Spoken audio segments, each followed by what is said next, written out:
Ada 4 jendela diri yang harus kalian pahami. Kira-kira apa saja? Tonton sampai habis ya.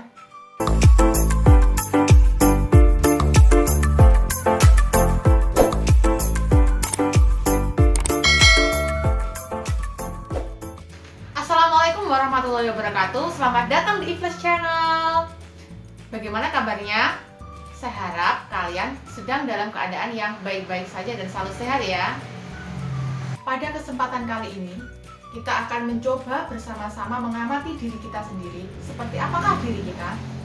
Nah, di video ini nanti saya mengharapkan setelah kalian melihat sampai akhir, kalian lebih bisa memahami tentang diri kalian sendiri dan mencoba untuk memperbaiki hal-hal yang mungkin kurang atau negatif dari kalian menjadi hal-hal yang lebih positif. Dalam video ini, saya akan menggunakan teori dari Johari Window.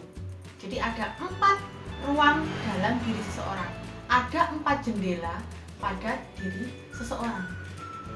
Jadi saya akan membuat lebih sederhana agar kalian lebih mudah untuk memahaminya. Seperti yang kalian lihat di sini, ada 4 jendela. Nah, kita akan membahasnya satu persatu. Apa saja di dalamnya.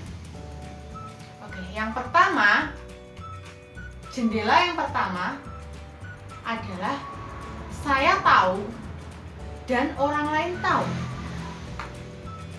Sekarang coba kalian pikirkan, kira-kira apa yang saya tahu dan orang lain juga tahu? Sudah menemukan jawabannya? Oke. Saya akan menyebutkan saya tahu dan orang lain tahu. Itu lebih ke nama, bentuk fisik seseorang, apa yang mereka gunakan, alamat mereka di mana, lebih seperti itu.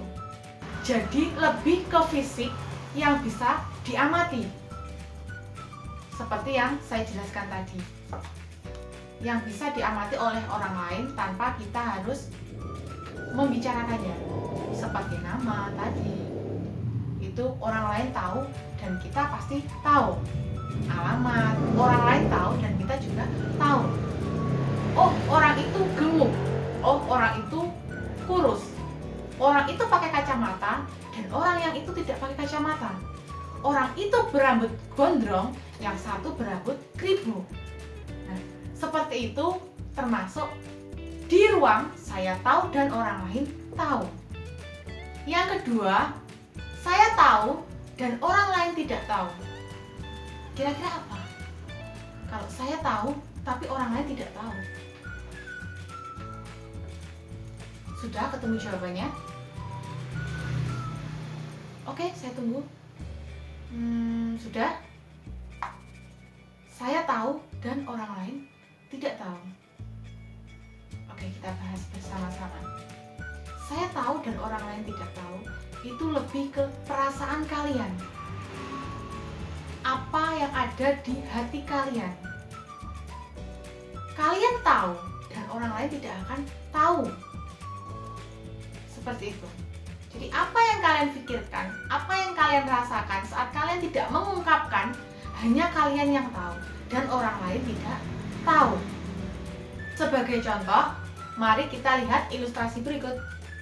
Eva, temenin beli kado yuk, besok adik aku ulang tahun. Pasti lama nih, Aida kan selalu muter-muter dulu. Belinya apa, larinya kemana? Aduh, males banget. Kok bengong? Gimana, Fa? Mau nggak? Oh, oke. Nggak apa-apa. Tapi jangan lama-lama ya, soalnya aku mau pergi sama kakak. Terpaksa lah, daripada dia marah. Ya udahlah. Oke, yuk kita berangkat. Nah, setelah kalian melihat ilustrasi tersebut, saya yakin kalian pasti sudah paham apa yang saya maksud.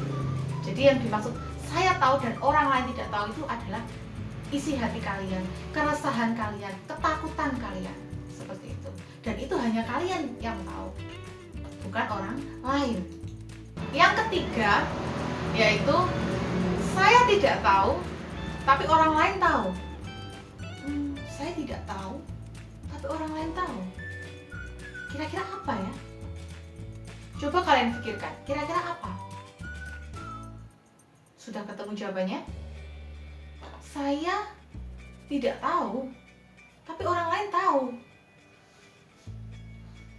Oke, kita bahas bersama-sama.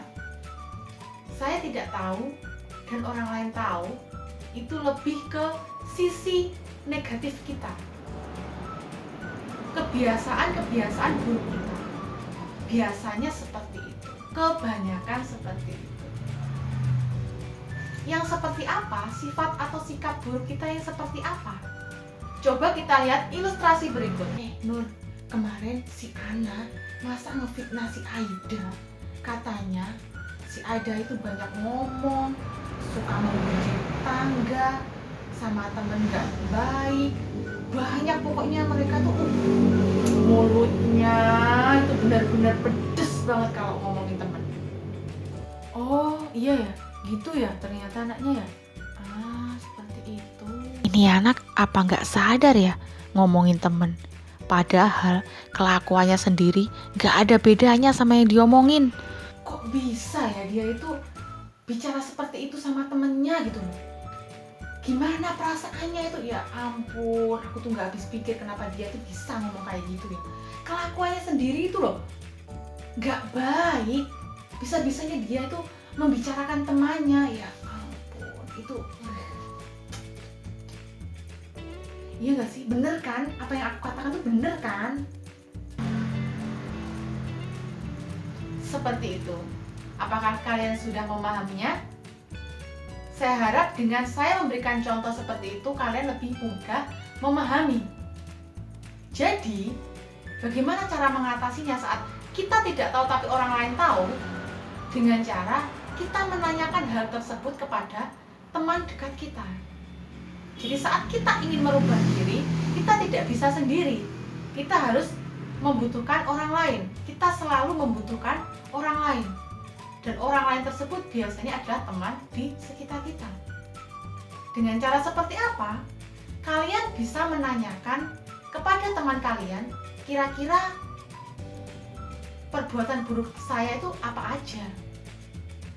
Perbuatan buruk saya itu meresahkan apa tidak? Dengan cara menanyakan ke teman dekat kalian atau ke orang terdekat kalian, entah itu orang tua, teman, guru, kira-kira apa sih kebiasaan buruk kalian yang perlu dibenahi? Karena apa? Terkadang kita tidak tahu apa yang kita lakukan itu buruk atau tidak, karena sudah terlalu terbiasa. Nah, disitulah nanti kalian akan mengetahui kira-kira apa sih hal buruk seperti apa sih yang saya lakukan yang tidak saya sadari. Nah, dengan seperti itu kalian akan mudah untuk memperbaiki diri. Yang keempat yaitu saya tidak tahu dan orang lain tidak tahu.